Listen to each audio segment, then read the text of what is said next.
네, 어머니 안녕하세요. 저는 운이고 1학년 영어를 담당하고 있는 우리 학원 영어 강사 수성입니다. 반갑습니다. 저 개인적으로는 이렇게 저희 재원생 어머니들 같은 경우에는 제가 유선으로 목소리로 먼저 인사드린 바가 있었어요. 근데 이렇게 얼굴 뵙고 이렇게 처음 만나는 건 처음인 것 같고 좀 긴장도 많이 됩니다. 근데 저희 원장님께서 말씀해 주셨던 것처럼 비슷한 포맷으로 최대한 간결하고 어머님들이 좋은 정보 얻어가실 수 있게끔 시험 관련된 얘기 그리고 또 어떻게 우리가 지금 진행해 오고 있고 시험 대비 어떻게 할 건지에 대해서 말씀드리려고 합니다, 어머님. 일단은 뭐 다 아시겠지만 학교가 신생학교입니다. 그래서 저희가 이거를 역산해서 말씀드리자면은 시험이 어떻게 출제됐는지에 대해서 판단할 수 있는 지표가 지난 네 번의 시험밖에 없었다는 얘기거든요. 그리고 그 네 번의 시험이 난이도가 이 널뛰기가 좀 있었습니다. 그리고 시험 출제 유형의 변수들도 좀 많았고요. 그래서 학교가 어느 정도의 출제 기조를 만들어 가고 있는 중이다. 그리고 이따가 또 말씀드리겠지만 2학기 때부터 시험이 좀 어려워졌습니다, 어머님. 그래서 통상적으로 시험이 어려워지면은 변별력이 좀 확보가 되고 학교 선생님들 입장에서 판단하시기에는 시험을 잘 냈다라고 생각을 하시는 경우가 많거든요. 그러면은 높은 확률로 올해도 어려운 기조로 출제될 가능성이 높으니까 아마도 기조를 만들어 가고 있다라고 여기 적어놨지만은 제가 다음에 보여드릴 내용대로 출제가 이루어질 거라고 저는 예상하고 있습니다. 지금 밑에 보시면은 어떤 특정한 유형들이 뭐 시쳇말로 무더기로 이렇게 나오진 않습니다. 다양한 영어 유형들이 고르게 출제되는 편이고요. 반면에 이제 제가 시험지를 분석하면서 이제 조금 신기하다고 느꼈던 부분은 다른 학교들이 문단을 이렇게 제시가 돼 있고 그거를 올바른 말로 요약하는 요약문 완성 문제, 그 다음에 지문 내에서 밑줄 친 문장이 사실은 내포하고 있는 뜻이 무엇인지에 대해서 아이들로 하여금 재진술을 요구하는 함축 의미 추론 문제가 있습니다. 이게 고정적으로 조금 많이 나오는 편이에요. 그래서 이거를 저희가 종합해서 판단을 하면은 단순 암기하는 친구들이 많이 저격을 당하는 시험 유형이라고 보시면 됩니다. 그래서 깊은 이해가 반드시 지문에 대한 깊은 이해 분석이 필요한 그런 학교 시험 출제 유형이라고 보시면 될 것 같아요. 자, 이거를 제가 간단하게 표로 만들어 봤습니다, 어머님. 자, 위에서부터는 이제 영작하는 문제, 그 다음에 요약문 완성하는 문제, 그리고 어법 어휘 문제, 그리고 흐름 안에는 어머님들 잘 알고 계시는 문단의 순서를 배열하는 것, 그 다음에 문장이 주어진 위치에 올바르게 삽입하는 것, 그리고 글의 흐름과 무관한 문제를 속아내는 유형들이 섞여 있습니다. 그리고 밑에 보시면 이제 내용입니다. 제가 이따 말씀을 드릴 건데요. 먼저 보시면 영작은 3개에서 4개, 4개 문항이 고정적으로 출제가 됩니다. 그리고 배점은 어머님 작년 4번 시험 모두 내문항 20점이었어요. 그리고 요약 같은 경우에는 단일 유형입니다. 요약 여기에 해당하는 카테고리의 문제는 요약 하나예요, 어머님. 근데 고정적으로 2개씩 전부 출제되고 있는 것들을 어머님께서 확인하실 수 있으실 거예요. 이게 22문항이 나오는 학교 시험에서 2문항이라는 것은 상당히 높은 비중을 차지합니다, 어머님. 자, 반면에 다른 조금 이제 서울 관내, 특히 사립학교들 같은 경우에는 어법 문제나 어휘 문제, 거기에다가 모두 고르시오 같은 유형을 섞어서 시험의 난도를 좀 불합리하게 높이는 편이 있는데, 그런 학교들 대비해서 어법 어휘 2개 유형인데도 불구하고 그렇게 양이 많지 않습니다. 가장 적었을 때는 4개, 그리고 가장 많았을 때는 6개예요, 어머님. 그리고 아까 말씀드렸던 것처럼 글의 흐름 얘기하는 것 같은 경우에는 그렇게 출제 비용이 높지 않습니다. 그런데 마지막에 보시면은 가장 길다는 여기 바 보이시죠? 여기 글의 심층적인 내용을 가지고 아이들한테 잘 이해했는지를 물어보는 유형인 내용 유형이 제일 많이 나왔습니다. 가장 적을 때가 8문제였고 가장 많을 때는 10문항이 나왔어요. 여기 안에는 제목 추론하는 문제도 있고요. 그 다음에 아까 말씀드렸던 함축음이 추론 그리고 글의 내용을 일치하는 것과 일치하지 않는 것들을 속아내는 문제도 섞여 있습니다. 자, 그러니까 결과적으로는 고정적으로 영작을 잘해야 되고 그리고 흐름보다는 어법과 어휘 그리고 다른 유형들보다는 내용적인 측면 그래서 아이들이 심층적으로 지문 내용을 이해하고 그거를 잘 요약해서 영작을 할 수 있는가를 가장 많이 아이들한테 요구하는 시험 유형이라고 보시면 될 것 같아요, 어머님. 자, 이게 좀 제가 복잡한 표를 보여드려가지고 가독성이 좀 좋지 않았는데 이거를 제가 좀 풀어서 말씀드리고 싶습니다, 어머니. 그래서 시험이 저희한테 전달하는 메시지가 어떤 건지에 대해서 제가 나름대로 이렇게 적어봤거든요. 자, 아까 제가 잠깐 말씀드렸는데 2학기 들어서 시험 난이도가 급전직 상했다고 말씀드렸습니다. 지문에 보시는 것처럼 변형이 일어났습니다. 자, 그래서 단순히 피상적으로 암기하는 친구들이 문제를 풀 수 없게끔 이제 시험이 출제가 되기 시작을 했고요. 또 본문에서 나온 단어가 아니라 본문 외에 다른 단어를 혹은 외부 단어를 활용한 선지들이 출제가 됐습니다. 그래서 아이들이 지문을 아무리 암기하고 있었다고 할지라도 저희가 선지를 읽지 못하면 문제를 풀 수 없잖아요. 그래서 여기 보시는 것처럼 동의어나 반의어, 유의어 이런 파생어들을 아이들이 잘 숙지를 했는지를 묻는 유형들이 많아졌습니다. 그리고 서술형 역시 2학기 때 어려워졌는데요. 그 조건에 맞춰서 영작을 해야 되는 그 상당히 평이한 문제라고 할 수 있겠습니다만 조건이 상당히 까다롭게 출제가 되는 게 2학기 때부터 일어난 일입니다.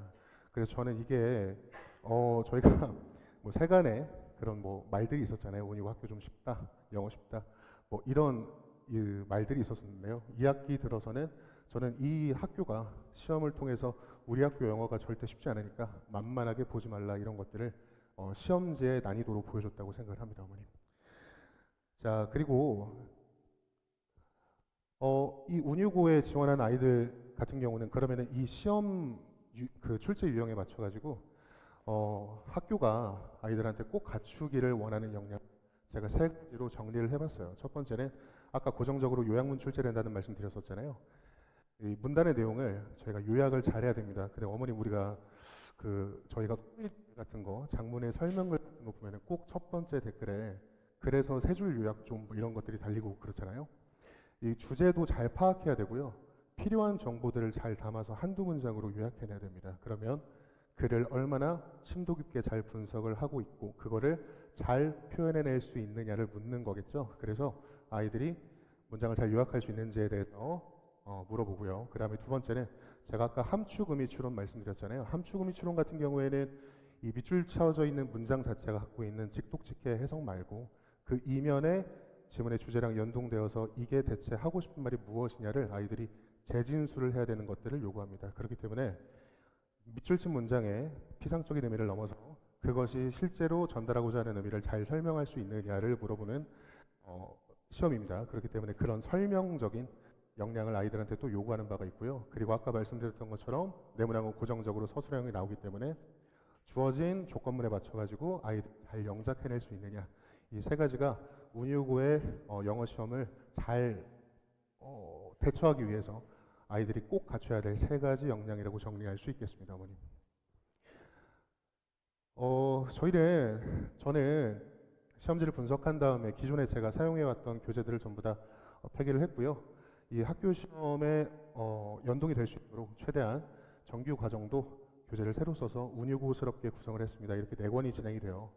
저희가 중학교 때 아이들이 열심히 또 문법책을 다 뗐잖아요, 어머님. 이런 말씀하십니다. 중학교 때 열심히 잘 공부했 문법책도 한 권 뗐는데 애들이 왜 문법을 문제를 맞추지 못하냐 이렇게 말씀하시기도 해요. 이게 어머님 제가 볼 때는요 고등학교스럽게 중학교에서 배웠던 전환이 안 되었다고 생각합니다. 그래서 중학교 때 시험 보시면 어머님 알고 계시겠지만 서술형이 없잖아요. 저희 어법 내용을 가지고 영작하는 서술형이 많이 없고요. 어법성 판단도 뭐 투부정사면 부정사, 동명사면 동명사 이 한도 내에서 지역적으로 출제가 됩니다. 근데 고등부의 어법 문제 같은 경우에는 그냥 지문을 덜렁 하나 주고 이 내용 안에서 아이들이 영어 전범위, 문법 전범위에 대한 포괄적인 판단을 하도록 요구를 하는 부분들이 있어요. 그래서 중학교 개념을 확장시키고 그 다음에 또 어법 개념을 가지고 올바르게 영작해내는 능력이 필요합니다. 그래서 그걸 함양하기 위해서 어법 교재를 저희가 진행을 했습니다. 제가 이따가 사진으로 보여드릴 것 같아요. 그리고 단순히 문법 교재 한 권 뗐다고 해서 아이들이 갑자기 영어 실력이 상승하고 이렇지 않는다는 건 저도 잘 알고 있습니다. 그래서 추가적으로 아이들을 관리하기 위해서 배웠던 어법 개념 가지고 심화 깊게 심도 높은 문제들을 풀고 또 좀 어려운 영작들을 조금 더 강화 훈련하는 워크북 수학 익힘책 같은 거거든요. 이거 역시 같이 아이들과 진행을 했습니다. 저희 어머님들, 재원생 어머님들 중에 알고 계시겠지만은 제가 아이들한테 언제까지 이 워크북을 해와라 이렇게 얘기를 합니다. 그리고 한동안 제가 돌려주지 않아요. 이 책을 제가 다 수거를 해서 손으로 첨삭을 해서 아이들한테 돌려주고 있습니다. 그래서 아이들이 좀 공부에 관심이 많고 저랑 좀 친한 친구들 같은 경우에는 첨삭 내용을 보고서 한 번 더 본인의 오답을 수정을 해옵니다. 그래서 저희가 단순히 수업에서 아이들과 질의응답하는 걸 넘어서 이렇게 서면으로도 피드백을 서로 주고받고 있습니다. 자, 그럼 어머님 어법을 잘 풀고 영작도 훈련했으면 그 다음에 저희가 뭘 해야 될까요? 어쨌든 간에 영어이기 때문에 우리말로 해석해야 되지 않겠습니까? 근데 제가 참 안타깝게 느끼는 게 있어요, 어머님. 제가 예시를 하나 드려볼게요. 이거는 영어의 어순에 관련된 예시니까요. 제가 천천히 한번 말씀드리겠습니다. 나는 먹었다 밥을 너랑 레스토랑에서 우리가 만났던 맨 처음에. 자, 이런 식으로 제가 어머님께 분절시켜서 말씀을 드려도 어머님들, 아버님들 다 알고 계시겠지만은 제가 어제 지들이 처음 만났던 레스토랑에서 밥 먹었나 보다. 이렇게 생각하시잖아요. 자, 첫 번째는 영어의 어순입니다. 그 다음에 두 번째는 그걸 예쁜 우리말 어순으로 바꿔놓은 거예요, 어머님. 이렇게 짧은 문장 같은 경우에는 아이들이 두 번째처럼 바로 해석을 할 수 있겠죠. 우리말 어순으로 예쁘게요. 그렇지만 문형이 어려워지고 지문 내용이 길어지게 되는 순간 아이들은 그런 해석을 할 수가 없습니다. 제가 첫 번째 분절시켜서 어머님들께 읽어드린 것이 영어가 쓰여있는 어순이고요. 그렇게 해석이 되고 의미는 머릿속에서 만들어져야 됩니다. 그리고 그 어순으로 올바르게 영작도 이루어집니다. 그래서 아이들한테 직독직해라는 것들을 알려주기 위해 구문 베이직이라는 교재를 편성을 해서 아이들한테 미국인과 똑같은 어순으로 바로바로 읽고 의미는 머리 단위로 이해할 수 있게끔 만드는 교재. 또 아까 제가 영작 네 문제나 나온다고 말씀드렸잖아요. 그래서 올바른 해석 순서 기반으로 올바른 영작 순서로 따라갔기 때문에 단순히 어법 교재뿐만 아니라 구문책에서도 아이들의 영작 훈련이 한 번 더 강화가 됩니다. 자, 그러면 이제 잘 읽었잖아요, 어머님. 문법도 했고 영작도 했고 읽기도 잘 읽었습니다. 그러면은 우리 아이들과 또 논리 독해를 가져가야 되겠죠. 제가 아까 말씀을 안 드렸는데 그 운이고 시험이 22문항이 고정적으로 나오거든요. 6, 7문항 정도가 교과서고요. 15문항 정도가 모의고사에서 출제가 돼요. 자, 그렇기 때문에 모의 유형에 대해서 아이들이 반드시 익숙해져야 되는 부분이 있지만 이 부분들이 잘 갖춰진 상태에서 올바른 학습이 일어날 수 있기 때문에 1월 말부터 저희는 추가적으로 독해 교재를 아이들한테 편성 배부해서 현재 지금 모의 기출 유형들을 함께 보고 있는 상황입니다, 어머님. 제가 아까 손글씨 첨삭 말씀드렸죠. 저희 클리닉도 그렇고 본교재도 그렇고 이렇게 어법인 영작 훈련이 거의 준대요. 이런 식으로 제가 아이들한테 손글씨로 첨삭을 해서 줍니다. 그리고 다음 것 보시면은 마찬가지로 아이들이 이렇게 영작 훈련한 거에서도 작아서 안 보이시겠지만 첨삭을 해서 주고요. 그리고 저는 이 독해책도 마찬가지로 아이들한테 첨삭을 해서 주는데요, 어머님. 맞았다 틀렸다 이렇게 체크해서 주는 거에서 끝나면 안 된다고 생각을 해요. 그래서 제가 사진이 좀 작아서 너무 안타까운데 모든 첨삭들이 전부 다 이렇게 물음표로 끝나 있습니다. 그래서 지문 내용이 이런 것들을 얘기하고 있는데 그렇다면 너의 답은 무엇이 돼야 될까? 이렇게 해서 아이들한테 돌려주고요. 다음 시간까지 다시 갖고 와라 이렇게 진행을 하고 있어요. 그리고 이거는 조금 뭐 불필요한 얘기일 수도 있겠지만은 학원 규모가 저희가 대형 학원이잖아요. 그래서 개별 학생들에 대해서 밀착적으로 아이들이 관리가 잘 되느냐에 대해서 걱정을 하시는 어머님들이 간혹 계시는 것 같고 그런 걱정에 대해서 저는 충분히 이해가 갑니다. 자, 지금 보시면 어제 날짜죠. 2월 19일이라고 써 있습니다. 아이들이 했었던 내용들을 이렇게 전부 다 기록을 하고 있어요. 저는 이거를 만드는 이유가 두 가지인데 첫 번째는 제가 상담 전화 드릴 때 아이들이 이때 이랬다라고 어머님들께 정확한 데이터를 바탕으로 말씀을 드릴 수 있으려고 하는 거고요. 그 다음에 또 두 번째는 우리 학생들한테 너 언제 어느 날에 단어 시험 통과 못했는데 그날 제 시험 잡았는데 안 봤잖아 라고 얘기하고 싶어서 네, 이걸 만듭니다. 그러면 어머님 이게 감사합니다.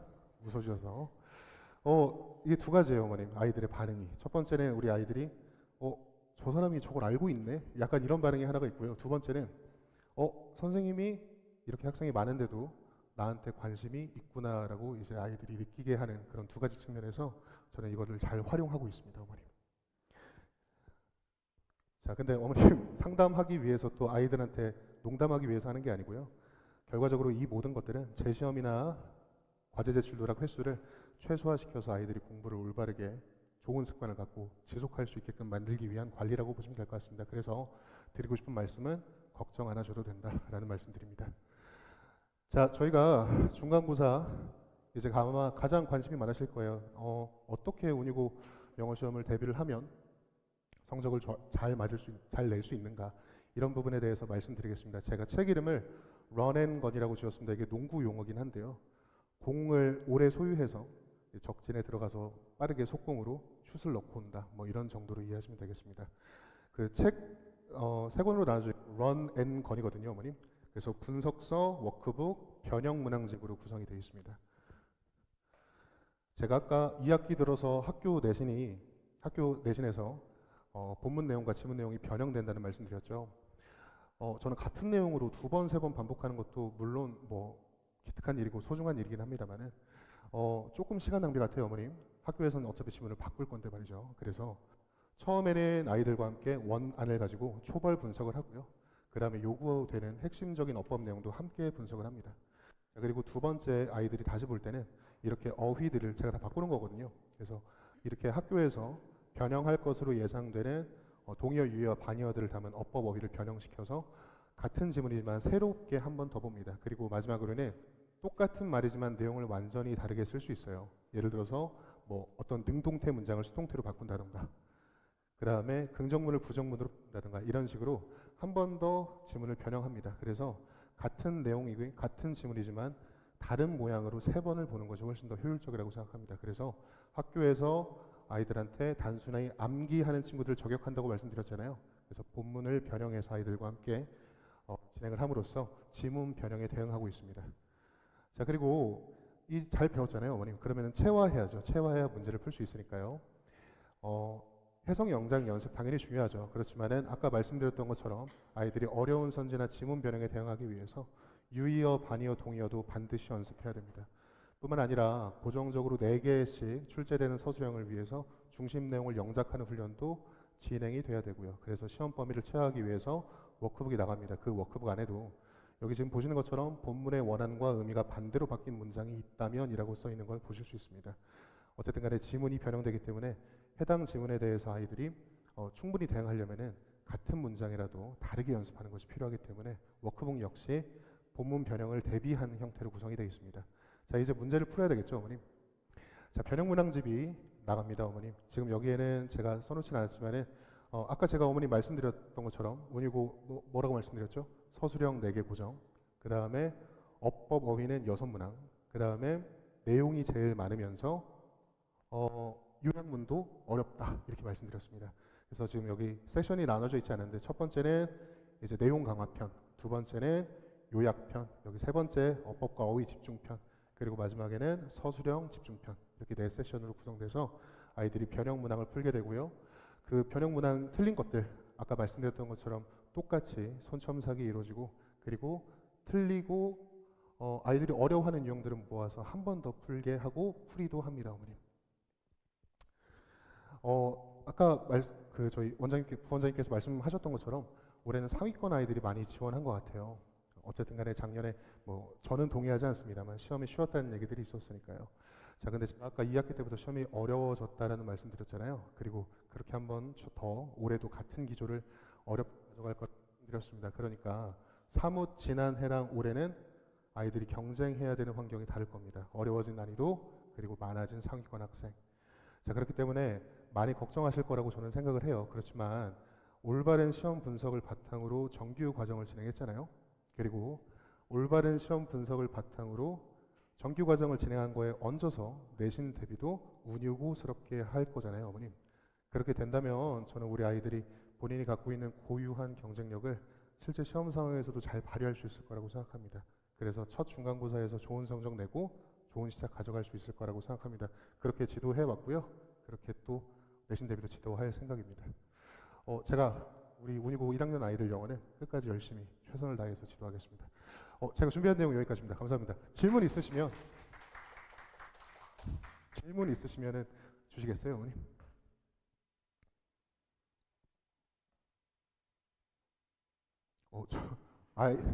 아이들은 질문을 많이 하는데.